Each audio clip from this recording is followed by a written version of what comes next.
여러분 안녕하세요. 반갑습니다. 11월 고1 학력평가 통합사회 해설을 맡게 된 권인복입니다. 자, 여러분 만나서 반갑고요. 해설 강의에 오신 분들 진심으로 환영합니다. 먼저 해설 강의에 혹시 바로 이제 수강 신청해서 바로 들어오시는 분들이 계실 것 같아요. 근데 제가 이번 여러분들이 본 통합사회 모의고사에 대한 전반적이고 개괄적인 어떤 내용들을 총평으로 해서 간단하게 이제 자료를 또 제작해서 이제 올려놨거든요. 그 부분 길지 않으니까 먼저 이 해설 강의 오신 분들 있다면은 총평을 먼저 본 다음에 저와 함께 다시 여러분이 오늘 푼 문제를 저와 함께 다시 한번 풀어보면서 중요한 부분들 정리하고 챙길 수 있는 부분들을 여러분의 것으로 온전하게 만들 수 있는 시간이 되었으면 좋겠습니다. 아시겠죠? 자, 우리 바로 1번부터 보도록 하겠습니다. 1번 여러분 전형적인 문제이죠. 통합적 관점에 대해서 물어보는 문항이 되는데요. 발문 보시면은 다음은 가에서 라 관점에서 축구와 관련된 탐구활동을 선정한 것이다. 이에 대한 설명으로 가장 적절한 것은 가에서 라는 공간적, 사회적, 시간적, 윤리적 관점 중 하나이다. 아마 지금 월드컵이 또 열심히 진행되고 있으니까 또 그것을 의도한 문제가 아닐까 생각을 하는데, 네, 축구, 가슴을 뛰게 하는, 여러분들 그렇죠, 그렇죠? 가는요, 프로축구 선수가 소속팀을 옮길 때 지켜야 할 여러분 밑줄 법, 제도에는 무엇이 있는지 탐구한다. 축구라고 하는 사회 현상을 법과 제도적인 측면에서 접근하려고 하고 있는 거죠. 자, 가는 사회적인 관점이다. 나는요, 현대 축구의 기원과 관련된 문헌을 참고 자료를 살피고 축구의 발전 과정을, 여기죠, 과정을 시기적 순서대로 정리한다. 시간적인 흐름에 따라서 파악해 보겠다라는 거죠. 바로 나는 시간적인 관점이 되고요. 다는요, 축구공 생산 과정에서 발생하는 아동 노동 착취를 인권 보호의 측면에서 비판을 하겠다. 도덕적이고 윤리적이고 규범적인 측면에서 접근하겠다라는 거죠. 따라서 다는 윤리적 관점으로 분류할 수 있겠습니다. 라는요, 겨울에 축구 리그를 운영하는 국가를 지도에 표시하고, 자, 지도, 그리고 또 기후와 연결하여서 그 이유를 생각해 보는 것, 바로 지리적이고 공간적인 측면에서 접근하는 거죠. 따라서 라는 공간적 관점이다 라고 분류하시면 되겠네요. 1번 선지입니다. 가는 사회 현상을 시간의 흐름 속에서 파악하는 관점이다. 시간적 관점이죠. 따라서 가가 아니라 나가 되겠고요. 이번에 나는 사회가 지향해야 할 가치와 규범을 살펴보는 관점이다. 가치와 규범은 윤리적인 관점에 해당하죠. 따라서 나가 아니라 다에 해당합니다. 3번에 다는 어떤 현상이 있기까지의 시대적 배경과 맥락을 살펴보는 관점이다 라고 그랬어요. 시대적인 배경과 맥락을 살펴보는 관점이 윤리적 관점은 아닌 것이죠. 거리가 멀죠. 따라서 3번 오답이 되겠습니다. 4번에 라는 사회 현상을 위치와 장소, 분포 등 공간적 맥락에서 살펴보는 관점이다. 라가 뭐라 그랬어요? 공간적 관점. 정답 어디 있습니까? 정답 여러분 4번이 되겠고요. 5번에 통합적 관점은 사회 현상을 가에서 라 중 어느 한 관점에서만 아니죠. 이 제시된 네 가지 관점을 종합적으로 적용해서 분석하려고 한 입장이 통합적 관점인 거죠. 따라서 오답이 되겠습니다. 네, 5번 오답이고요. 정답은 여러분 4번이 됩니다. 자, 그 다음에 2번 문제 갈게요. 다음은 학생이 작성한 주제 탐구 보고서의 일부입니다. 가에 들어갈 내용으로 가장 적절한 것을 골라주시면 돼요. 자, 사례를 먼저 보시면은요, 첫 번째 사례입니다. 에스파냐의 작은 마을 분요른 지역 전통의 토마토 축제를 활성화하기 위해서 노력하였습니다. 지역 축제를 활성화하기 노력했대요. 자, 그래서 지역의 특산품인 토마토를 던지는 모습이 유명해지면서 매년 전 세계에서 많은 사람들이 이 축제를 즐기기 위해서 온다고 합니다. 지역 축제 활성화. 두 번째 사례는요, 프랑스의 까망베르 마을. 까망베르 하니까 솔직히 많이 이제 들어보신 분들 계실 거예요. 지역 특산품인 치즈를 지리적 표시제로 등록하여 상표로 인정받았다. 이를 계기로 까망베르 치즈가 세계적으로 더욱 널리 알려지면서 이 마을도 함께 유명해졌다. 자, 지역 축제 활성화와 지리적 표시제는 무엇의 구체적인 실현 방안이죠? 개념, 개념 뭐예요? 지역화가 되겠습니다. 지역화. 그럼 지역화라고 하는 개념이 뭐냐? 특정 지역의 뭐 전통이나 문화와 같은 것들을 세계적인 경쟁력을 가질 수 있게끔 적극적으로 실천하고 노력하는 일종의 현상을 우리가 지역화라고 합니다. 그 지역화의 구체적인 실천 방안이 지금 보는 지리적 표시제와 지역 축제 활성화가 있는 것이죠. 그렇죠? 그래서 1번에 다국적 기업의 공간적 분업 제시문에서 언급하지 않았습니다. 자, 2번에 세계화에 따른 문화 획일화 현상도 제시문에서 언급하지 않았고요. 3번에 지역 경쟁력 강화를 위한 지역화 전략. 이거죠? 정답 몇 번이다? 정답은 여러분 3번이고요. 4번에 국제적 중심지 역할을 하는 세계 도시의 등장. 역시 세계 도시에 대해서도 언급하지 않았고요. 5번에 세계무역기구 자유무역협정에 대해서도 우리가 함께 읽어본 제시문에서는 부각해서 강조하지 않았습니다. 정답은 3번이 되겠고요. 자, 3번 문제 가겠습니다. 자, 가해에 해당하는 환경 문제가 지속될 경우 우리나라에서 나타날 수 있는 변화에 대해서 함께 추론해 보는 문항이 되는데요. 자, 북극해에서 열린 특별한 콘서트래요. 자, 그림 참고하시고요. 이게 지금 여기 빙하 위에서 지금 피아노 연주를 하는 건데 이게 아름답기도 하지만 제 생각으로는 인간적으로 너무 추울 것 같아요. 이렇게 추움에도 불구하고 이러한 어떤 환경 문제에 대한 경각심을 예술로서 승화시키려고 하는 이 정말 아티스트의 어떤 마음을 알 수 있어요. 이탈리아의 한 피아노 연주자는요, 빙하가 떠다니는 북극해에서 북극을 위한 비가를 연주했다. 이 곡은 북극 빙하를 녹이는 가해 위험을 경고하기 위해 작곡된 것인데요. 그가 연주하는 도중에도 빙하의 일부가 떨어져 내리는 소리는 멈추지 않았다. 여전히 계속 녹고 있다. 라는 거죠. 그렇죠? 가는 여러분 뭡니까? 지구온난화죠. 지구온난화.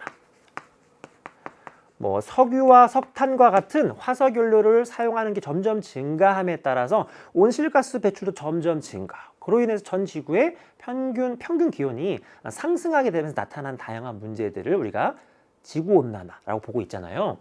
자, 그러면 1번에 봄꽃에 대표적으로 벚꽃 같은 거죠. 봄꽃의 개화 시기가 늦어지는 것이 아니라 오히려 빨라지겠죠. 열대야의 발생 일수가 오히려 더 증가하겠죠. 그렇죠? 3번에 냉대림의 분포 면적이 넓어질까요? 오히려 축소되겠죠. 4번에 열대성 질병의 발병률이 감소할 것이다. 오히려 증가할 수 있겠죠. 그렇죠? 4번 오답이고요. 5번에 해안 저지대의 침수 위험이 증가할 것이다. 우리 어렵지 않게 정답 몇 번이다? 5번으로 확인할 수 있습니다. 자, 우리 4번 문제로 가보도록 할게요. 자, 다음은 학생들의 형상평가 답안을 정리한 것입니다. 각 진술에 모두 옳게 말한 학생을 좀 찾아주시면 됩니다. 포인트는 뭐냐? 산업화, 도시화와 관련된 내용을 여러분 옳은 내용과 틀린 내용을 구분할 수 있어야 될 것 같아요. 첫 번째, 도시 내 토지 이용의 집약도가 높아졌다. 그러니까 한정된 공간을 최대한 집약적으로 활용하는 정도가 도시화와 산업화에 따라서 높아집니까? 낮아집니까? 높아지죠. 대표적으로 여러분이 살고 있는 뭐 도시 지역, 여러분이 막 특히 광역시나 막 대도시에 거주한다고 생각해 보세요. 이 한정된 공간을 가장 효율적이고 집약적으로 활용하기 위한 대표적인 케이스가 뭐예요? 많은 학생들이 살고 있는 아파트가 바로 그런 건 아니겠습니까? 이 도시에 또 아파트가 굉장히 많잖아요. 그렇기 때문에 자, 가불병 전까지 옳은 내용이고요. 두 번째, 도시에 거주한 인구의 비율도 증가하죠. 도시화와 산업화를 통해서 이촌향도 현상이 증가하게 되면서 도시에 거주한 인구 비중이 증가하게 됩니다. 그래서 가불병으로 줄어들었고요. 인공적으로 포장된 지표 면적, 대표적으로 막 포장도로, 아스팔트 도로, 뭐 인도 이런 부분들 당연히 도시화와 산업화에 따라서 면적이 증가하겠죠. 자, 틀린 거 을과 병. 그다음에 사람들이 종사하는 직업의 종류가 더욱더 다양해지죠. 직업의 분화라고 하죠. 직업의 분화가 도시화와 산업화에 따라서 촉진되어집니다. 그래서 두가 맞았어요. 자, 을이 정답이 되겠습니다. 오케이, 정답 여러분 2번이고요. 자, 그 다음에 5번 문제입니다. 자, 이 문제 조심해야 되는 것은 바로 발문입니다. 발문을 보시면은 갑의 입장에서 을의 입장에 대해 제기할 수 있는 비판. 자, 요거를 놓치는 순간 이 문제가 굉장히 이거 무슨 말 하는 거야? 놓칠 수 있어요. 근데 발문을 정확하게 읽은 친구들은 이 문제의 의도가 이거구나. 캐치할 수 있는 거죠. 갑은요, 인간은 자연의 지배자가 아닌 자연의 한 구성원으로서 자연을 보전할 도덕적 의무를 지닌다.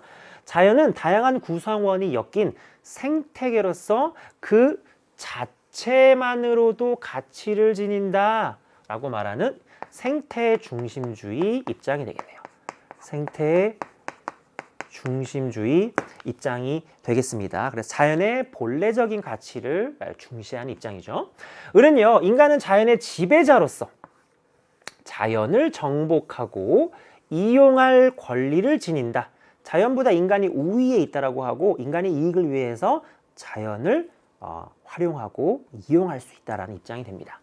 자연은 인간의 욕구 충족을 위한 도구이며 인간에게 혜택을 줄 때에만 가치를 지닌다. 자, 인간 중심주의 입장이다. 이렇게 정리하시면 돼요.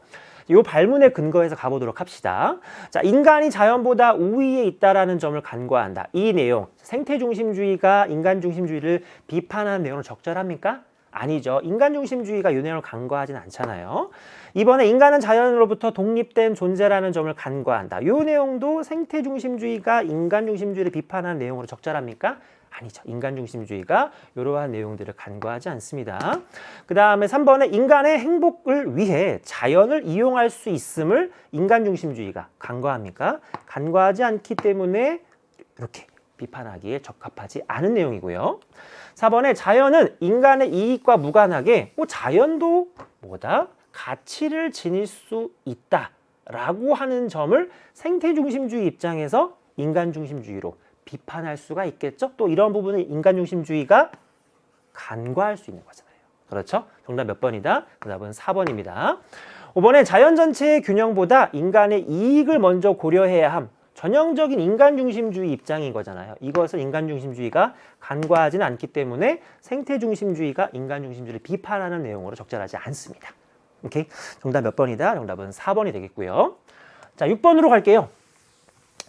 6번에 다음 자료는 누리소통망 SNS에 게시된 여행기입니다. 두 여행 지역이 모두 속한 문화권을 지도에 A에서 E에서 고른 거는 먼저 지도를 보기 전에 자, 이 주어진 그림 자료와 읽기 자료를 먼저 좀 보도록 할게요.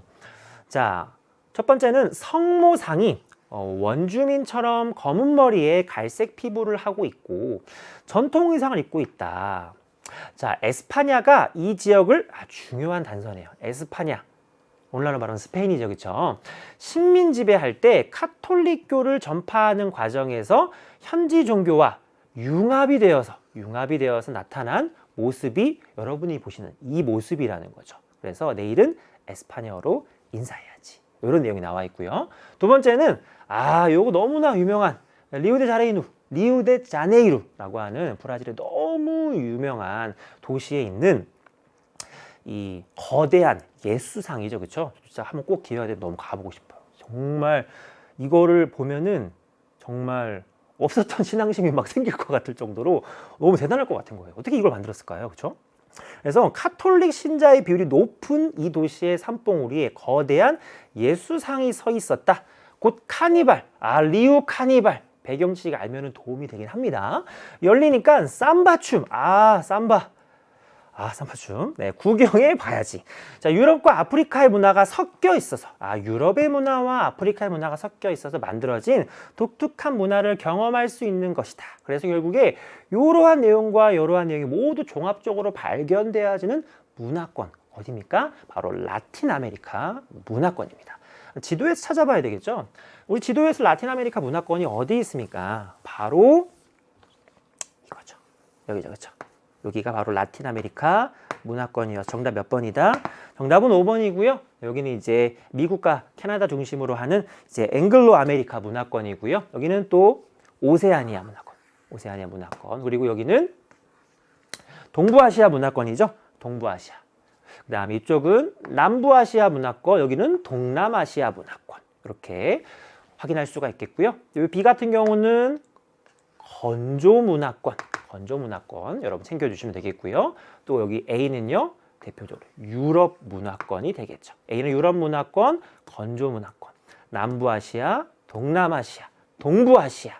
뭐 오세아니아, 앵글로 아메리카. 그리고 우리가 답과 관련된 E가 바로 라틴 아메리카 문화권이다. 이렇게 챙겨두시면 되겠습니다. 오케이. 정답 5번입니다. 자, 이제 7번으로 가보도록 할게요. 자, 다음 자료에 대한 옳은 설명만을 보기에서 있는 대로 고른 것은 가는 미국 독립선언문입니다. 읽어볼게요. 모든 사람은 평등하게 태어났고 조물주는 몇 개의 양도할 수 없는 권리를 부여했으며 요 텍스트, 요 워딩을 통해서 뭘 캐치할 수 있어야 돼? 천부 인권 사상을 여러분 잡아낼 수 있어야 합니다. 모든 사람은 동등하게 태어났고 조물주는 몇 개 양도할 수 없는 권리를 모든 사람에게 부여했다라는 거죠. 그리고 또 따라 나오는 기억에 정부의 정당한 권력은 시민의 동의로부터 유래한다. 요 워딩을 통해서 캐치할 수 있는 중요한 개념 뭐예요? 바로 국민주권입니다. 국민주권. 자, 그래서 미국의 독립선언문을 통해서 천부인권과 국민주권 캐치하시면은 잘하신 겁니다. 그 다음에 나는요, UN 아동권리협약, 아동의 권리와 관련된 내용인데요.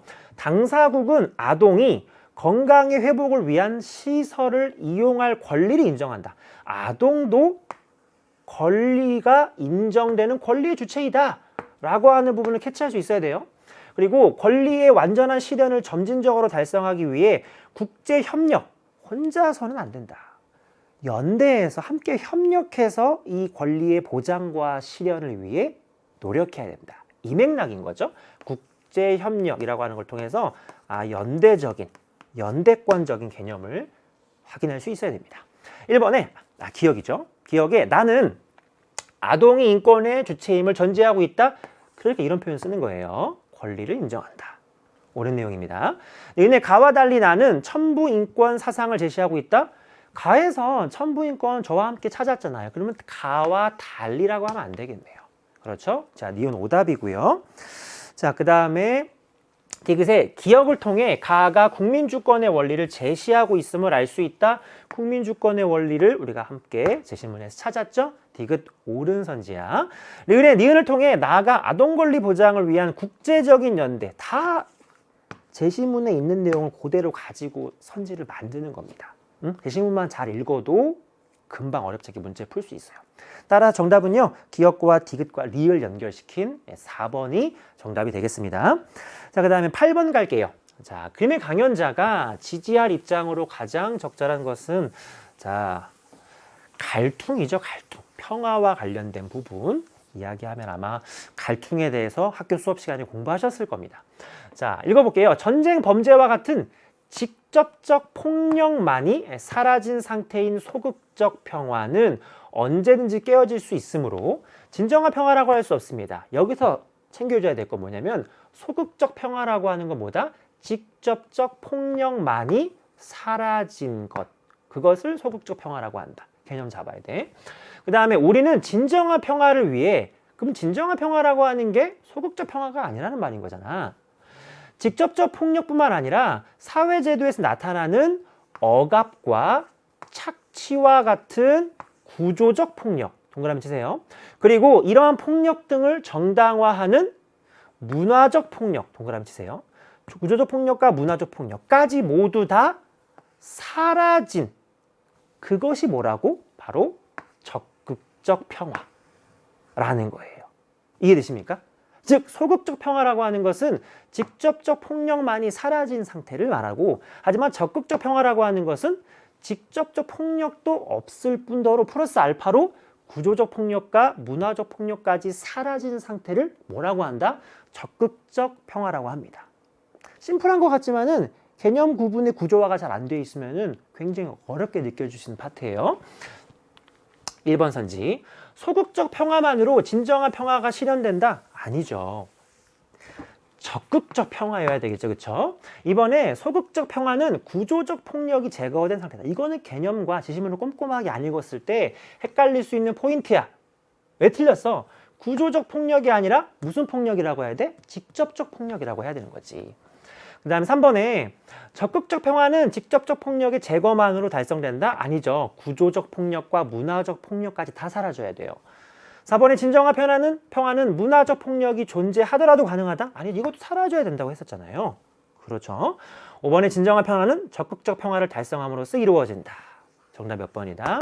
정답은 5번이 되겠습니다. 되죠? 자, 그 다음에 9번 가겠습니다. 자, 가에 들어갈 진술로 가장 적절한 것은, 자, 물질적 풍요로움은 행복의 조건이 될 수 있지만 행복 그 자체는 아니다. 그렇죠? 뭐 돈이 있으면은 내가 하고 싶은 거, 내가 사고 싶은 거, 내가 누릴 수 있는 거, 뭐 삶에 대한 편리함, 삶의 질 좋아질 수는 있겠지만은 돈 그 자체가 우리의 궁극적인 목표, 삶의 본질이라고 보기에는 뭐 사람마다 가치관이 다르긴 하겠지만은 그래도 그게 본질적인 어떤 포인트는 조금 아니라고 생각을 해요. 행복 그 자체. 돈이 많다고 해서 무조건 다 행복하지 않은 경우도 있기 때문인 거죠. 아무리 물질적으로 풍요한 상태라도 우리가 삶에 대해 느끼는 정신적 만족감, 아, 이렇게 공감되지? 갑자기 저희 학교 생활을 돌아보게 되면서 이게 정말 중요합니다. 직장 생활, 정신적 만족. 월급이 매번 들어온다고 금융치료를 받는다고 항상 삶이 좋아지지 않습니다. 어떠한 학교를 사랑하면서 학생들을 사랑하는 이 정서적 만족감이 충족이 돼야 되는데 저희 반 아이들 사랑합니다. 네. 진정으로 행복하다고 말하기 어렵기 때문이다. 따라서 사람이 행복해지기 위해서는 물질적 조건뿐만 아니라, 여기서부터 잘 따라오세요. 물질적 조건뿐만 아니라 평화로운 마음, 타인을 배려하고 느끼는 보람, 굉장히 심미적이고 도덕적이고 정서적인 측면까지 고려하라는 뜻이에요. 정신적 만족감이 필요하다. 결론적으로 진정한 행복을 실현하기 위해서는, 근데 여러분 이렇게 읽은 다음에 여기를 제가 좀 강조해서 읽었잖아요. 그러니까는 여기에 정신적 만족감만 있으면 된다. 이렇게 쓰면 될까? 읽었을 때 글의 워딩의 흐름이 어때? 그래도 물질적인 풍요로움이 행복의 조건이 될 수 있다. 또 그렇죠? 하지만 이게 전부는 아니다. 그러니까 얘의 부족함을 보완해 줄 수 있는 요것이 필요하다라는 흐름이잖아. 그러니까 당연히 여기 와야 되는 것은 물질적 풍요와 더불어서 정신적 만족감이 함께 조화를 이루어야 된다. 이렇게 귀결돼야 되는 거지. 그렇지? 그래서 1번에 자기 자신의 모든 욕망을 제거해야 된다. 이런 얘기하고 있진 않죠. 2번에 세속적인 부와 명예를 유일한 가치로 여겨야 한다. 이것도 유일한 가치로 여겼다. 이것도 거리가 멀죠. 우리가 읽었던 내용과는. 3번에 물질적 가치와 정신적 가치를 조화롭게 추구해야 한다. 이거죠. 아, 정말 아름다운 문장이면서 실천하기 어려운 내용입니다. 아, 이걸 우리 삶에서 실천하면은 그 사람의 정말 삶과 인생은 정말 성공하지 않았나. 정말 어려운 부분이죠. 정답 3번이고요. 4번에 경제적 안정만으로도 행복이 보장된다라는 점을 깨달아야 한다. 뭐, 요 부분이죠. 안정만으로. 잘못된 설명이죠. 5번에 남을 도우며 느끼는 만족감이 행복과 무관함을? 아니죠. 이러한 정신적 만족감이라고 하는 부분들 행복과 유관하죠. 매우 깊은 관련이 있습니다. 그렇죠? 정답은 여러분, 이 문항 정답은 3번이 되겠습니다. 자, 10번으로 갈게요. 10번으로. 자, 다음은 어느 학생이 쓴 일기예요. 밑줄 친 기억에서 리을에 대한 옳은 설명만을 보기에서 여러분 골라주면 되는 문제가 되겠습니다. 자, 어렵지 않은 내용입니다. 자, 예전에는 보령에서 안면도 영목항까지 90분이 넘게 걸렸는데 새로 개통한 보령 해저 터널을 통과하니 자, 10여 분 만에 도착했습니다.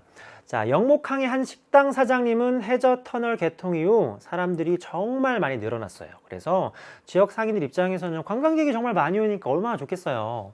장사할 맛이 난다고 하셨습니다. 하지만 또 이게 항상 동전의 양면과 같이 좋은 점이 있으면은 좀 부작용도 있잖아요. 사람들이 많이 오니까 관광객의 증가로 지역 주민들이 피해를 입기도 한다라고 하는 말씀에 마음이 무겁기도 했다라고 적혀 있습니다.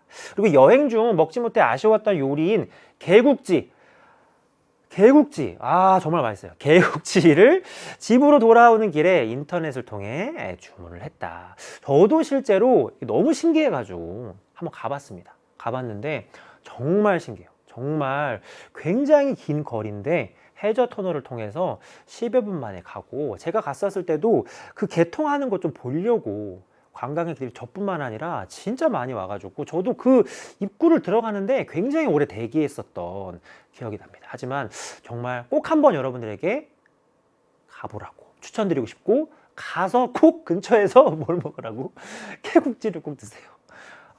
너무 맛있습니다. 여러분들 공부하는데 자꾸 이런 얘기해서 미안합니다. 기억으로 인해 보령 안면도 영목항간 접근성은 낮아졌습니까? 접근성이 교통의 발달로 인해서 높아졌겠죠. 그래서 기억선지. 자, 오답이고요. 니은을 통해 해저터널 개통이 영목항 일대의 지역경제 활성화에 이바지함을 알 수 있죠. 그렇죠. 관광객이 많이 늘어가지고 지역 상권이 굉장히 활발하게, 그렇죠? 번영하고 있는 거잖아요. 그렇죠? 그래서 니은든지 옳은 선지입니다. 디귿선지, 디귿의 사례로 관광객들이 쓰레기 무단 투기 증가를 들 수 있다.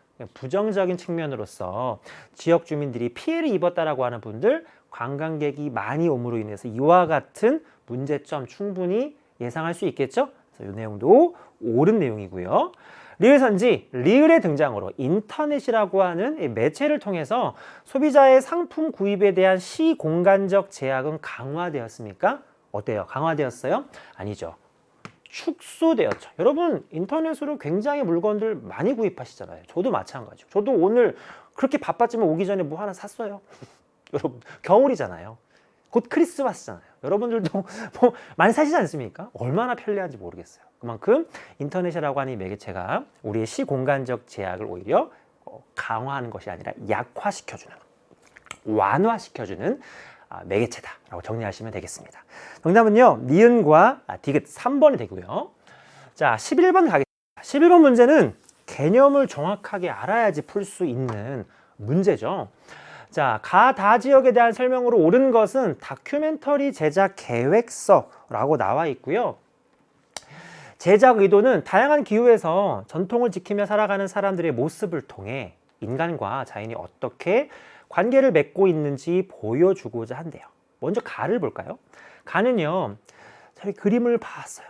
이거 이 친구들 뭐지? 이 친구들 사슴인가? 뭐지? 근데 보니까는 이 그림으로 딱 느낌이 안 오는 것 같아, 얘들아. 그럼 뭘 봐야 될까? 첫 번째 힌트. 유목. 유목으로 느낌이 안 와요. 그러면 결정적인 힌트가 있어요. 이 친구들. 이 친구들 뭐예요? 술록이지, 술록. 그쵸? 술록의 가죽으로 이동식 천막을 만들어 생활하는 이동식 천막을 말하잖아요. 이러한 어떤 모습들이 주로 나타나는 기후는 어떤 기후일까요, 여러분들? 어떤 기후일까? 그렇지, 대답 잘했어. 한대 기후가 되겠습니다. 한대 기후. 나는요, 자, 먼저 그림으로 유추해 보세요. 그림으로 집인데, 원두막 같은 집인데 이렇게 떠 있어요. 지면에서 위쪽으로 이렇게 만들어져 있죠. 자, 왜 그러냐? 지열과 습기를 차단하고 해충을 막기 위해서. 결정적인 힌트 뭐예요? 고상가옥 생활한다. 그럼 어떤 기후일까요, 여러분들? 그렇지, 잘했어요. 열대 기후가 되겠습니다. 자, 그 다음에 세 번째, 다는요, 대추야자를 재배하며 지붕이 평평한 흙집에서 생활하는 모습. 대추야자 중요한 키워드고요. 지붕이 평평한 흙집이래요. 자, 요거 우리 교과서나 문제집에서 보신 이미지일 거예요. 어떤 기후 지역에서? 그렇지, 건조 기후 지역. 왜 근데 이렇게 주거 양식이 왜 이런 느낌이지? 창문도 굉장히 작고 지붕도 평평하고 집과 집 사이가 굉장히 붙어 있잖아. 왜 그런 걸까요? 너무 덥고 햇볕이 뜨겁잖아요. 그리고 모래바람이 일 때 그런 것들로부터 개인들을 지키기 위해서 그런 기후에 최적화되게 적응하기 위한 이런 주거 양식이 되는 것이죠. 그렇죠? 따라서 한대기후, 열대기후, 건조기후가 되겠습니다. 1번 선지. 가는 나보다 고위도에 위치한다. 그렇죠. 한대기후는 열대기후보다 고위도에 위치한다. 정답 몇 번입니까? 1번이에요. 이번에 다는 나보다 연 강수량이 많다. 건조기후인데요. 건조기후는 열대기후보다 연 강수량이 적죠. 오답이고요. 자, 3번. 가와 다는 모두 침엽수림이 넓게 분포한다. 침엽수림에 대한 개념이 없으면 못 풀어요. 침엽수림 맞아요? 이건 주로 어디예요? 냉대기후에. 주로 냉대기후에 분포한다 라고 여러분 잘 정리해 주셔야 돼요. 그래서 오답입니다. 4번에 가와 다는 모두 벼농사가 발달한다. 역시 벼농사가 주로 활발하게 나타나는 것도 개념으로 알고 있어야 돼. 어디야? 아시아 지역의 계절풍. 계절풍이 부는 아시아 지역에서 벼농사가 주로 발달하는 거죠. 그래서 아시아 계절풍 지역이라고 메모해 두시면 좋겠습니다. 오케이. 따라서 4번도 오답이다. 그리고 5번에요. 가는 건조기후, 나는 열대기후, 다는 한대기후에 속한다. 여러분, 가는요, 한대기후, 가가 아니라 여기가 이제 건조기후는 여러분 다죠. 그리고 여기가 지금 가가 되어야 합니다. 이렇게 각각의 기후에 대해서 정확하게 키워드와 개념을 알지 못하면 문제 풀기 조금 어려웠을 거예요. 자, 11번 정답 여러분 1번이 되겠습니다. 자, 12번 가겠습니다. 자, 갑병의 문화이의 태도에 대한 설명으로 옳은 것은 단서 조항 보니까는 자문화 중심주의, 문화 사대주의, 문화 상대주의가 나와 있습니다. 갑을 읽어볼게요. 자, 우리나라 가수가 전 세계적으로 유명한 것은 대표적으로 뭐 BTS 같은, 그쵸? 뭐 아이유, 그쵸? 국기 원탑 아이유. 유명한 것은 당연한 일이에요. 저도 우리나라의 이 한류와 K 콘텐츠 정말 사랑하고 정말 세계 어디에 내놔도 너무 그냥 대단한 것 같아요. 여러분 그렇지 않습니까? 여러분 혹시 뭘 재밌게 봤니? 뭐 당연히 그런 오징어 게임 이런 것도 많이 재밌게 보셨을 거고, 그런 요즘에 그런 플랫폼이 너무 잘 돼 있어가지고 정말 외국 사람들도, 저도 가끔 외국에 그런 친구가 있는데 이렇게 SNS 같은 걸로 소통을 가끔 하거든요. 난데없이 뭐 내가 잘 지내는지 이렇게 물어보는 것이 아니라 저한테 너 그 영화, 그 드라마 봤냐고 물어보더라고요. 그래가지고 저 되게 신기했어요. 되게 아무렇지 않은 것처럼 그 머리로만 알고 있던 세계와 머리로만 알고 있던 한류가 약간 제 삶으로 들어온 느낌이어서 굉장히 약간 한국인으로서 자부심을 느꼈던 그런 건데, 아마 여러분들도 비슷하게 생각하셨을 거라고 생각합니다. 자, 그래서 우리나라의 대중음악은 수준이 매우 낮은 다른 나라의 대중음악보다 훨씬 뛰어나다. 우리나라에 대한 자부심, 자긍심이 굉장히 높죠. 그렇죠? 자문화 중심주의. 자문화 중심주의를 분류할 수 있겠고요. 을은요, 저는 그렇게 생각하지 않아요. 노래 멜로디나 가사 모두 동그라미국의 대중음악이 더 우수한걸요? 자, 여기가 포인트죠. 우리나라의 대중음악은 동그라미국의 이러한 우수성을 절대 따라갈 수 없어요. 동그라미국의 대중음악, 동그라미국의 문화에 대해서 좀 맹목적으로 동경하는 문화 사대주의의 입장인 것을 확인할 수가 있어요. 문화 사대주의. 병은요, 각국의 대중음악은 해당 국가의 정서나 문화적 맥락 키워드 나왔네요. 그리고 또 하나의 키워드 뭐예요? 이해해야 된다. 개별 문화의 고유성을 존중해줘야 된다. 이 내용이죠. 따라서 우리나라와 동그라미국의 대중음악 중에서 무엇이 더 나은지는 우열을 가릴 수가 없어요. 우열을 가릴 수 없어요. 바로 상대주의 입장으로 정리하시면 되겠습니다. 제시문 분류 가능하시죠? 1번의 갑의 태도는요, 모든 문화의 고유한 가치를 인정한다. 상대주의 입장이기 때문에 갑의 태도가 아니죠. 2번의 을의 태도는요, 문화의 다양성을 보존하는 데 유리하다. 상대주의가 이에 적합한 설명이죠. 따라서 을이 아니라 병의 태도가 되겠고요. 3번의 병의 태도는 자문화보다 타문화를 우월한 것으로 본다. 상대주의는 어떤 특정 문화를 더 우월하고 열등하게 보는 입장이 아닙니다. 그렇기 때문에 잘못된 설명입니다. 4번의 갑을의 태도는 모두 문화 간의 우열을 평가할 수 없다고 본다. 자문화 중심주의와 문화 사대주의는요, 문화 절대주의라고 하는 카테고리도 묶을 수 있으면서 특정 문화를 기준으로 우열과 또 평가를 내릴 수 있는 문화 이해의 태도예요. 그렇기 때문에 평가할 수 있다고 봅니다. 5번에 갑의 태도는 병의 태도보다 문화적 마찰을 일으킬 가능성이 높죠. 자문화 중심주의가 상대주의보다는 자기 문화를 더 우월하다고 보는 전제를 가지고 타 문화를 부정적이고 낮게 평가하는 것이기 때문에 문화적 마찰을 일으킬 가능성이 높다고 볼 수 있죠. 정답 몇 번입니까? 정답은 5번이 되겠습니다. 12번의 정답 5번이고요. 자, 13번 가겠습니다. 자, 다음은 청소년 노동 인권에 대한 수업 장면이에요. 가에 들어갈 학생의 옳은 응답을 답변을 보기에서 골라주시면 되는데요. 역시나 개념 문제입니다. 개념을 잘 알고 있는지. 안녕하세요. 저는 16살인 A입니다. 16살이래요. 뭘 확인할 수 있어? 미성년자, 그쵸? 그리고 연소근로자에 해당된다라고 하는 것을 확인할 수 있습니다. 편의점에서 하루 7시간 근무하는 거, 여러분 개념으로 분류할 수 있어야 되지. 연소근로자는 하루 7시간을 초과할 수 없고 일주일에도 35시간을 뭐 할 수 없다? 초과해서 근무할 수 없다라고 하는 거 여러분 알고 있죠? 그리고 만약에 사용자와 연장 근로에 대해서 합의를 한다 하더라도 추가적으로 이 연장 근로를 한다고 하더라도 1일에 1시간, 그쵸? 그리고 일주일에 5시간을 초과할 수 있다 없다? 초과할 수 없다라는 내용까지 좀 같이 생각해 줘야 돼. 단순히 그냥 하루에 7시간, 일주일에 35시간 초과하지 못한다만 기억하는 것이 아니라 연장 근로까지도 개념을 반드시 머릿속에 잘 넣고 계셔야 됩니다. 오케이. 자, 필요한 조언을 좀 해주세요. 여러분이 좀 해주세요. 첫 번째 뭡니까? 성인과 동일한 최저임금을 보장받습니다. 어때요? 요 내용 들어갈 수 있어요? 그렇죠. 최저임금 연소근로자라 하더라도 성인과 동일하게 적용됩니다. 그 다음에 니은에 자신의 임금을 독자적으로 청구할 수 있습니다. 이건 어때 얘들아? 연소근로자니까 마치 부모님이 대신 가서 청구해야 될 것 같아? 아니지. 이 내용도 개념으로 쳐내야 되는 거지. 자신의 임금을 독자적으로 미성년자 연소근로자가 청구할 수 여러분 있습니다. 오케이. 디귿에 보호자가 대리하여 근로계약을 체결해야 합니다. 개념이 정확하지 않으면 헷갈릴 수 있어요. 미성년자니까 근로계약도 대신 체결한다. 아니죠.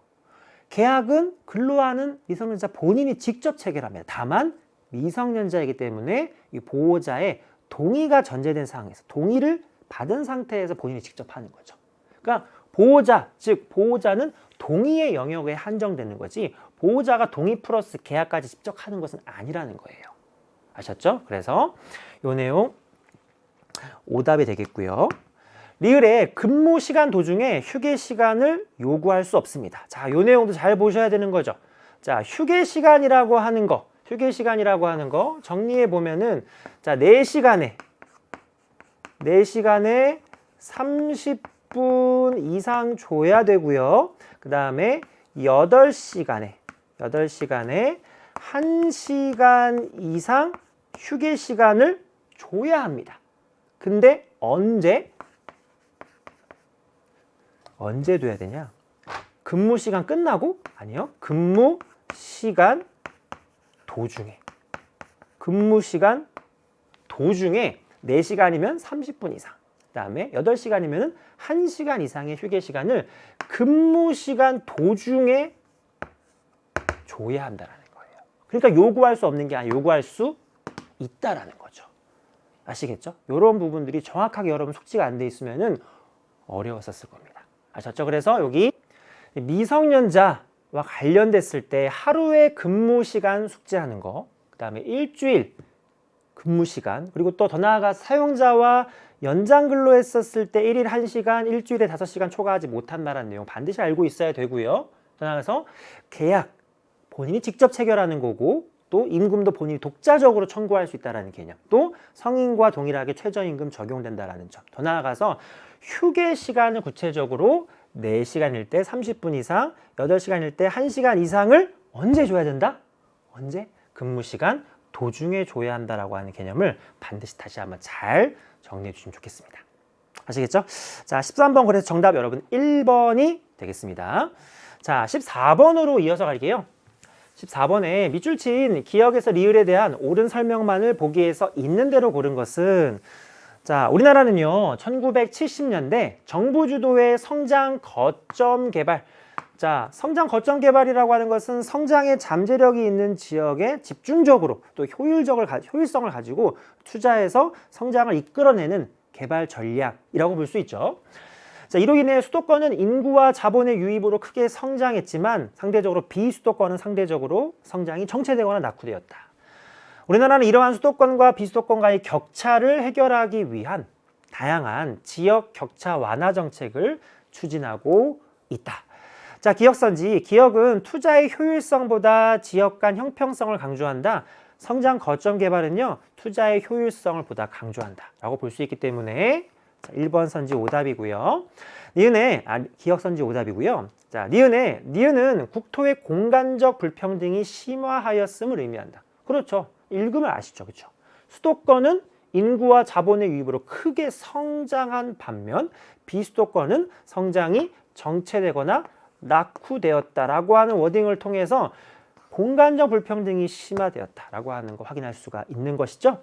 자, 디귿선지. 디귿은 사회 통합을 저해하는 요인으로 작용할 수가 있다. 그렇죠. 이와 같이 공간적인 측면에 있어서 수도권과 비수도권의 격차가 더욱더 부각이 되어지면은요, 그로 인해서 사회 통합을 저해하는 요인으로 작용할 수가 있는 것이죠. 자, 옳은 설명이고요. 리을의 사례로 수도권 소재 공공기관의 지방 이전을 들 수 있다. 맞습니다. 혹시 여러분 부모님들 가운데 혹시 공기업에서 근무하시는 분들이 계신지 모르겠어요. 제 근처에도 한국수력원자력에서 근무하시는 분이 계신데요. 원래 서울에서 이제 근무하셨다가 이 정책에 의해서 지금 한국수력원자력이 경주에 본사가 있거든요. 경주로 가셨어요. 그래가지고 주말 부부를 하세요.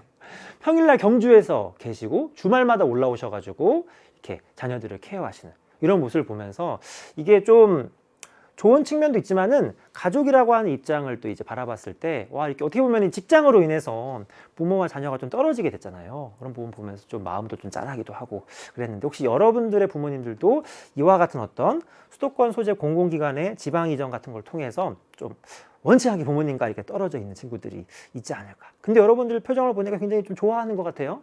부모님을 자주 가끔 봄으로 인해서 굉장히 좀 흐뭇한 미소를 띠고 있는 친구들이 보이는데 제가 다 잃을 겁니다. 어쨌든 여러분 이 내용 맞는 사례가 되겠습니다. 그래서 정답은요, 니은과 디귿, 리을 연결해 주시면 되겠어요. 정답은 5번이 되겠습니다. 자, 그 다음에 15번으로 갈게요. 15번. 자, 밑줄 친 기억에서 디귿의 일반적인 특징에 대한 설명으로 옳은 것은, 자, 갑은요, 정기 예금과 세모, 채권에 각각 투자하려고 하는데 조언을 부탁드립니다. 을은요, 정기예금의 수익률이 낮기 때문에 채권과 함께 주식에 투자하는 것을 추천해 드립니다. 바로 1번 선지 갈게요. 기억은 배당 수익을 기대할 수 있다. 정기예금은 배당 수익 해당되지 않죠. 주식에 해당되는 내용입니다. 이번에 니은은 예금자 보호제도의 적용 대상자이다. 예금자 보호제도는 정기예금에 해당하는 내용인 거죠. 채권에 해당하는 내용이 아닙니다. 3번에 디귿은 기억보다 안정성이 높다. 자, 주식은요, 수익성이 높지만 안정성이 떨어지는 금융상품이잖아요. 그렇죠? 그렇기 때문에요, 잘못된 설명인 거죠. 그렇죠? 그래서 안정성이 낮다라고 해야 되겠죠. 오히려 이제 정기 예금이 안정성이 가장 높은 상품으로 여러분 잘 숙지해 주시고요. 4번에 기억과 니은은 모두 이자 수익을 기대할 수 있다. 예금과 채권 모두 다 이자 수익 기대할 수 있는 거 반드시 잘 기억해 두셔야 되는 공통점이 되겠습니다. 정답 4번이고요. 5번에 니은과 디귿은 모두 시세 차익을 기대할 수 없다. 채권과 주식은요, 시세 차익을 기대할 수 있다라고 하는 공통점이 있습니다. 그래서 오답입니다. 즉 정리하자면 이자 수익이라고 하는 것은 예금과 채권의 공통점으로 잘 기억해 두시고, 시세 차익이라고 하는 것은 채권과 주식의 공통점으로 잘 챙겨 두시면 좋겠습니다. 오케이, 정답 몇 번이다? 정답은 4번이 되겠습니다. 16번 갈게요, 여러분. 16번 보시면은 밑줄 친 기억에서 리을에 대한 옳은 설명만을 보기 위해서 고른 거예요. 재심을 읽어보면은 A국 사람들은 자신들의 문자를 가지고 있지 않았대요. 그러나 B국 상인들의 무역 활동을 통해 B국의 문자가 A국에 알려지게 되었다요. 아, 무역이라고 하는 활동을 통해서 전파되었구나. 어떻게? 직접 상인들에 의해서 전파가 되었구나 라고 하는 거 알 수 있고요. 니은에 A국 사람들은 B국 문자의 모양과 발음에서 중요한 키워드 아이디어를 얻어서 자신들이 기존에 없었던 새로운 문자를 발명하게 됩니다. 근데 조심해야 되는 것은 항상 자극전파가 이 자극전파와 관련된 내용이죠. 근데 문제 출제될 때 어떤 부분을 조심해야 되냐면은 이것처럼 A국 사람들은 B국 문자의 모양과, 즉 서로 다른 문화와의 교류가 전제가 돼 있어야 돼. 이거 굉장히 중요한 개념이야. 그거를 전제하지 않고 아이디어라고 하는 키워드와 발명이라고 하는 키워드만 챙겨가지고 자극전파로 생각한다? 실수할 확률이 매우 높습니다. 다른 사회와의 전제를 먼저 인지한 상태에서 아이디어 발명 이렇게 묶어주셔야 돼. 그렇다면은 다른 사회의 전제가 없는 상태에서 자기 사회에서 아이디어를 얻어서 발명을 했다? 그럼 결국에 엄연히 말하면 그거는 2차 발명인 거예요. 자극전파가 아니라는 거야. 어디까지나 전파라고 하는 것은 외재적 요인이기 때문에 다른 사회의 전제, 이 부분이 어쩌면 아이디어라고 하는 것, 발명이라고 하는 키워드보다 여러분이 먼저 더 챙겨줘야 되는 중요한 개념적인 포인트다 라고 말씀드릴 수 있을 것 같아요. 자, 그 다음에 한편 C국은 자신들이 독자적으로 만든 문자를 독자적으로 만들었대요. 발명이죠. C국 언어학자들을 통해서 전파된 B국의 문자를 편리하게 느끼고 이를 사용하는 사람들이 점점 많아지게 되면서 B국의 문자와 C국의 문자를 공식적으로 모두 사용하게 되었대요. 결과적으로 문화 병존에 해당하는 내용까지 챙길 수 있어야 되겠습니다. 자, 기억은요. 기억은 간접 전파의 사례다. 자, 상인들을 위해서 무역 활동을 통한 직접 전파의 사례죠. 니은은 자극 전파의 사례다. 서로 다른 문화와의 전제, 교류를 통해서 아이디어를 얻어서 발명한 형태이기 때문에 자극 전파. 맞는 내용이고요. 디귿은 발견의 사례다. 기존에 없었던 것을 내재적인 요인에 의해서 만들어내는 것은 발명이지. 발명. 리을은 문화 병존의 사례다. 함께 나란히 정체성 유지하면서 공존하는 거잖아요. 그래서 문화 병존의 사례. 옳은 내용이죠. 정답은 여러분 니은과 리을 연결해서 4번이 되겠습니다. 자, 17번이에요. 다음은 뉴스 보도의 일부이다. 자, 밑줄 친 기억에서 미음에 대한 설명으로 조심해야 될 거 뭐예요? 옳지 않은 거 찾아주는 겁니다. 이런 거 아주 사소한 부분인지 몰라도 놓치면은 문제를 틀릴 수가 있어요. 꼼꼼하게 발문 잘 읽어야 돼요. 자, 제헌절 기념행사가 지난 7월 17일 국회에서 열렸습니다. 한 정치인은 언론과의 인터뷰에서 권력 분립제도를 확립하고 헌법재판소의 기본권 구제제도를 활성화하여 국민의 자유권을 비롯한 헌법상 기본권을 실질적으로 보장해야 한다는 의견을 피력하였습니다. 자, 1번 선지, 옳지 않은 거 찾는 거죠. 법률의 적용 및 해석을 통한 재판을 담당한다. 이게 국회의 역할입니까? 아니죠. 이거는 법원의 역할이죠. 법원의 역할이다. 그래서 정답이 빨리 나왔습니다. 정답 몇 번이다? 정답은 1번이다. 라고 보시면 되겠어요. 국회는 뭐예요? 법률의 제정이나 개정, 또 이제 행정부나 사법부를 포함한 국정 전반에 대한 국정감사, 같은 내용들을 주로 담당하는 기관이 바로 국회가 되는 것이죠. 따라서 오답이고요. 이번에 니은은 국가기관 간 견제를 통해 권력 남용을 방지하고자 한다. 권력 분립제도 대표적으로 입법부, 행정부, 사법부, 삼권 분립이라고 하잖아요. 바로 권력 남용을 방지하고자 한다. 자, 옳은 내용입니다. 우리 옳지 않는 거 찾는 거죠. 3번의 디귿은 국민의 기본권 침해를 막기 위해 헌법 소원 심판. 자, 헌법재판소의 권한이 여러 가지가 있는데 그중에 헌법 소원 심판, 구체적으로 권리구제형 헌법 소원 심판과 위헌심사형 헌법 소원 심판이 있습니다. 이런 내용들도 마찬가지로 옳은 내용이 되겠습니다. 4번에 자, 리을은요, 자유권인데요. 개인이 국가의 부당한 간섭을 받지 않을 권리다. 네, 자유권에 해당하는 정확한 설명이 되겠습니다. 5번에 미음은요, 헌법인데요. 인권 보장을 위한 국가의 최고법, 법헌자와 법법자를 쓰는 거죠. 국민의 뜻이다라고 하는 이 상위법 우선 원칙에 따라서 그 아래에 있는 법률이나 명령이나 조례나 규칙 모두 다 헌법의 이 내용에 준하게 제정되고 또 운영이 되어져야 되기 때문에 이 헌법이라고 하는 것이 국가의 최고법으로 기능하는 내용, 옳은 설명이 되는 것입니다. 오케이? 자, 그래서 옳지 않은 거 17번의 정답 1번이 되겠습니다. 자, 18번입니다. 가나 사상에 대한 옳은 설명만을 보기 위해서 고른 것은 가를 읽어볼게요. 개인은 공동체의 전통이나 가치로부터 독립적이고 자율적인 존재이다. 공동체의 이익은 공동체에 속한 개인이 자유롭게 이익을 추구함으로써 증가할 수 있다. 뭘 강조하는 거예요? 개인을 강조하는 입장인 걸 확인할 수가 있죠. 바로 자유주의 사상이다라고 하는 걸 정리할 수 있고요. 반면에 개인은 공동체의 영향을 받으며 공동체의 영향을 받아 정체성을 형성해 나가는 존재입니다. 공동체 속에서 살아가는 구성원 각자는요, 공동체가 발전함으로써 행복한 삶을 영위할 수 있다. 자, 이것은 공동체주의가 되겠습니다. 공동체주의. 기억선지, 가는 개인의 자유와 권리의 보장을 중시한다. 자유주의. 옳은 내용이죠. 니은은 가는 공동체가 개인의 삶의 방식을 결정한다고 본다. 자유주의가요. 자유주의는 개인의 선택, 개인의 결정, 즉 개인이 개인의 삶의 방식을 결정한다라고 보는 입장이지 공동체가 개인의 삶의 방식을 결정한다라고 보지 않습니다. 자, 오답입니다. 디귿에 나는 공동체의 발전을 위한 개인의 책무를 강조한다. 자, 공동체주의라 그래가지고 완전 개인들을 부정하거나 개인들을 일절 고려하지 않는 입장 관점이 아닌 것입니다. 그렇기 때문에 어디까지나 공동체의 발전이라고 하는 것도 공동체 안에 포함되어져 있는 개인들이 주어진 어떤 역할, 책무가 잘 수행되어졌을 때 또 이렇게 선순환처럼 공동체가 발전할 수 있는 요인이 되는 것이기 때문에 공동체의 발전을 위해서 개인의 책무 강조하는 거, 자, 옳은 내용이다 라고 보셔야 돼요.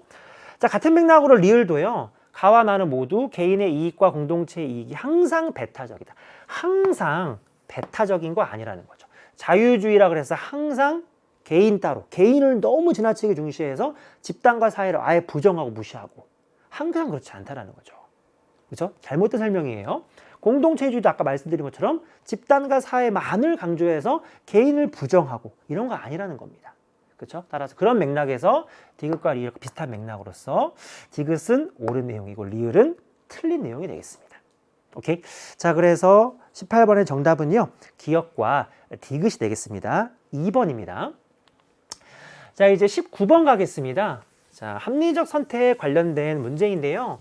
다음 자료에 대한 옳은 분석을 보기에서 고른 것은 제시된 내용 이외의 다른 요인은 고려하지 않습니다.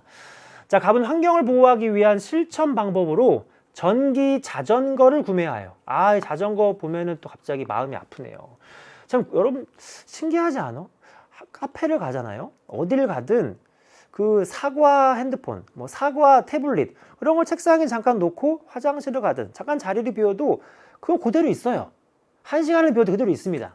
근데 자전거는 왜 그렇게 누가 많이 가져가는 걸까요? 저도 불특정 다수에게 제 자전거를 제 의도와 상관없이 빼앗긴 게 한두 개가 아닙니다. 참 궁금해요. 연구해보고 싶어. 왜 자전거를 그렇게 한국 사람들은 가져갈까? 자전거가 사과 핸드폰이랑 그거보다 더 가치가 있는 건가? 역시 우리 민족은 그 자전거의 민족. 그래서 그런 건가요? 그래서 아무튼 자전거가 생각이 났는데 이 자전거와 관련된 이제 문제예요. 선택해서 구매해서 합리적으로 어떤 자전거를 사는 것인지 관련된 내용인데 전기 자전거 A에서 C 중 하나를 선택해서 구매하려고 하고 주어진 자료는 화폐 단위로 해가지고 편익과 가격이 제시돼 있어요. 편익은 만족감이죠. 그런데 봐봐 얘들아. A 편익 80만 원이야. 근데 가격. 그러면은 A라고 하는 것을 구입하기 위해서 내가 지금 지불해야 되는 가격이잖아. 그럼 결국에 뭘 말하는 거야? 비용을 말하는 거지. 다르게 말하면 이건 뭘 말하는 거냐면 명시적 비용을 말해요. 명시적 비용. 선택에 따라서 실제로 내가 지불해야 될 비용이라는 거지. 그런데 우리가 합리적 선택은 여러분 알다시피 순편익이 0보다 큰 걸 말하는 거잖아요. 즉 편익에서 기회비용을 빼주는 거잖아. 근데 기회비용이라고 하는 게 명시적 비용만 있는 게 아니지. 또 뭐가 있어?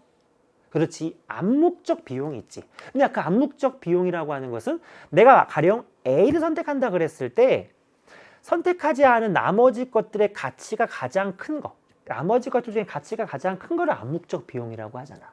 그렇지? 근데 그 나머지 것들, 선택을 받지 못한 나머지 것들이 편익과 비용, 편익과 가격이 다 제시되어져 있으면은 편익에서 가격을 뺀 값이 암묵적 비용이 되는 거지. 그렇지? 근데 이 문제는 C가 없었으면은 A를 선택하면은 요 B에 따른 편익에서 가격을 뺀 값이 암묵적 비용이 바로 올 거야. 그런데 얘를 선택한다 그랬을 때 나머지 경우의 수가 두 가지가 발생하기 때문에 요 둘 중에서 편익에서 가격을 뺀 값이 더 큰 것이 암묵적 비용으로 온다라는 점으로 생각을 해줘야 되는 거지. 그게 B를 선택하면 또 이제 A와 C가 되는 거고 C를 선택하면 A와 B가 되는 거고. 이해됩니까? 자, 그러면은 빼보자고. 요거 두 개 빼면 얼마야? 20이지. 요거 두 개 빼면 얼마야? 30이지. 요거 두 개 빼면 얼마니? 10이에요. 오케이? 그럼 여기 아래다가 암묵적 비용이라고 제가 적어볼게요. 암묵적 비용. 그러면은 여러분이 A를 선택한다 그랬어. 그럼 나머지 B와 C 중에서 편익에서 가격을 뺀 게 뭐가 더 커요?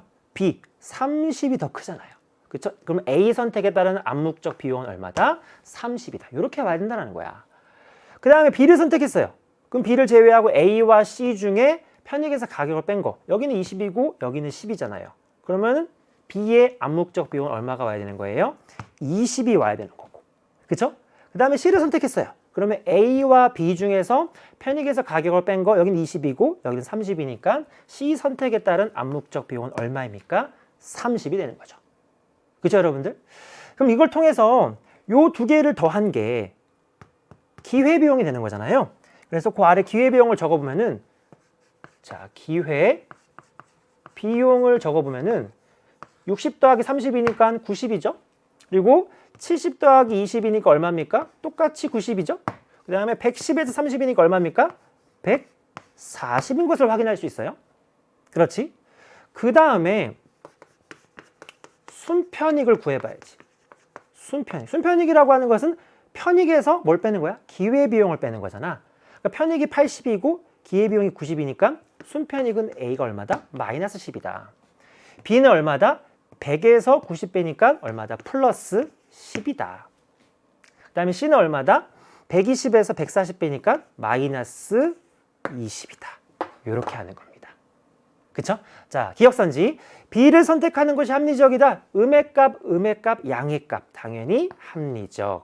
니은의 B를 선택할 경우 명시적 비용은 100만 원이다. 명시적 비용은 B 선택 시의 가격을 말하는 거잖아요. 그러니까 100만 원이 아니라 얼마다? 70만 원이다. 오답이고요. 디귿의 C를 선택할 경우 암묵적 비용은 30만 원이다.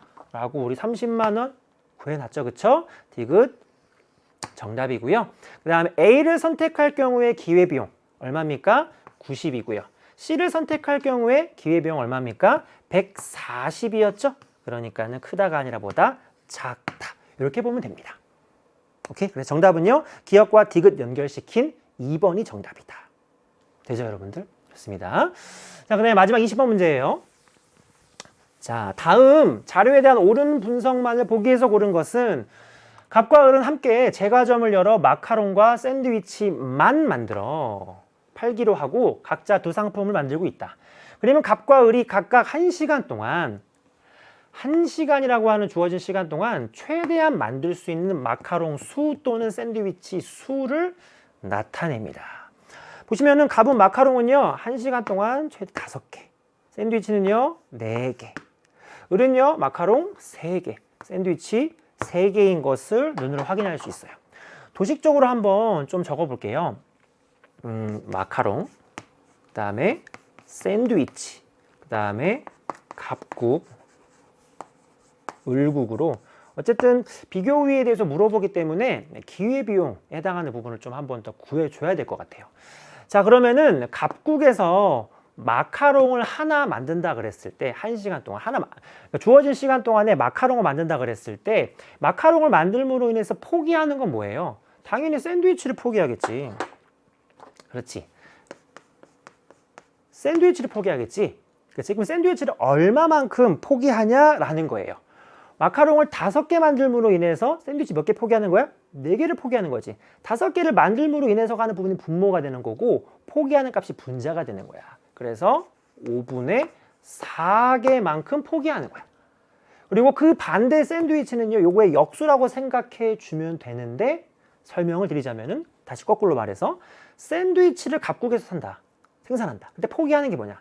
샌드위치를 4개 만든다 그랬을 때 마카롱을 5개 포기하는 거지. 4개 만든다고 하는 걸 분모로 하는 거고 포기하는 게 분자가 되는 거야. 그러니까 요거의 역수가 돼가지고 마카롱 4분의 5개를 포기하는 겁니다.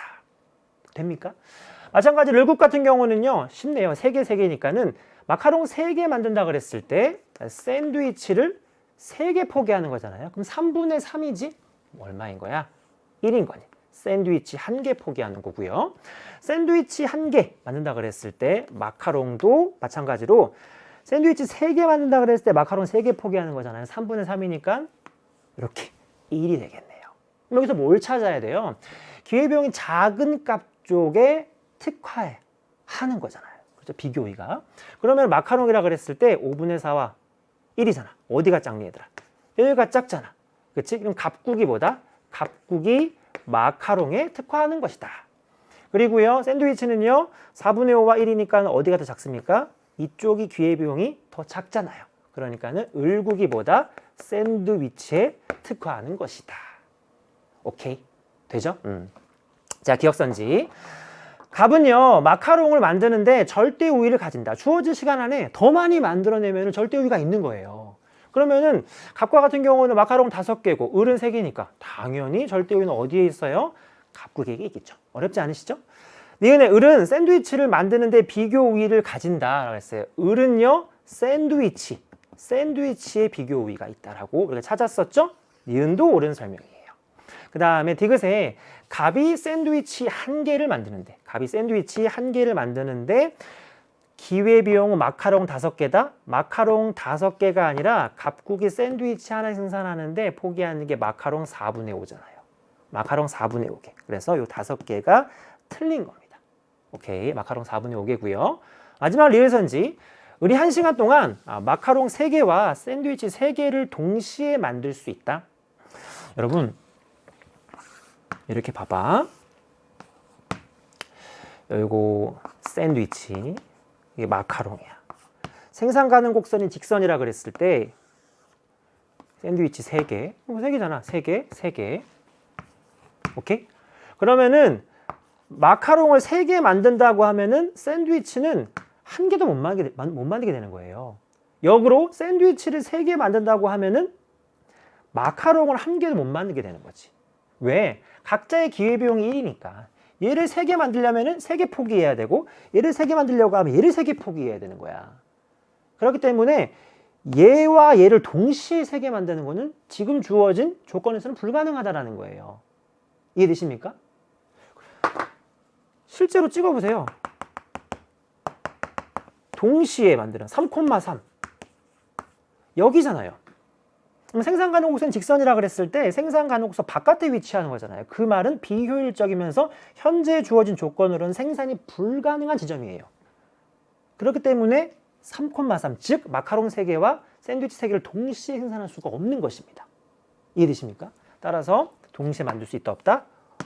없다. 이렇게 보시면 될 것 같아요.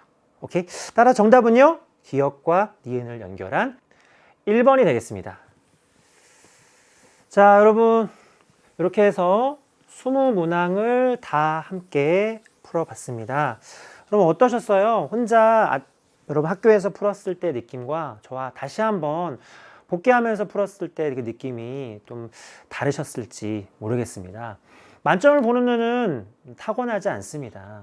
우리가 단순히 상식과 배경 지식이 많다 그래서 통합사회 점수를 반드시 만점 받을 수 있는 건 아니고요. 여러분 반드시 알아야 할 핵심 개념들, 반드시 숙지하고 암기해야 될 내용들은 꼭 단단하게 체계적으로 여러분의 것이 되어져 있어야만 이 과목 만점을 받을 수 있다는 점 꼭 명심해 주셨으면 좋겠습니다. 여러분 올해 마지막 모의고사였는데 1년 쭉 보면서 우리 통합사회 안에는 사실은 뭐 윤리 파트, 지리 파트, 또 일반 사회 파트 여러 파트가 함께 이제 같이 이렇게 포함되어져 있잖아요. 어떤 과목이 가장 또 재밌으셨는지, 어떤 과목이 제일 재밌었어요, 여러분들? 뭐 지리 아니면은 사회문화, 윤리 파트, 혹은 경제 파트 환영합니다. 정치화법 더 환영합니다. 혹시 그런 친구들 있나요?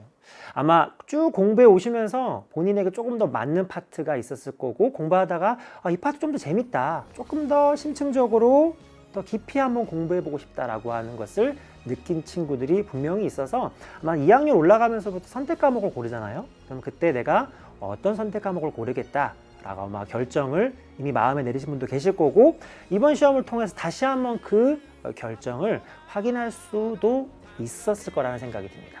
저는 지금 EBS에서 또 일반사회 파트에서 뭐 사회문화, 정치화법, 통합사회 여러 관련된 과목들 강의를 통해 여러분과 만나고 있어요. 그러니까 여러분들이 일반사회 파트를 선택을 하시면은 저와 또 고등학교 2학년 때, 3학년 때 계속 저와 함께 깊이 있고 재미있고 또 만점으로 확실하게 공부할 수 있으니까요.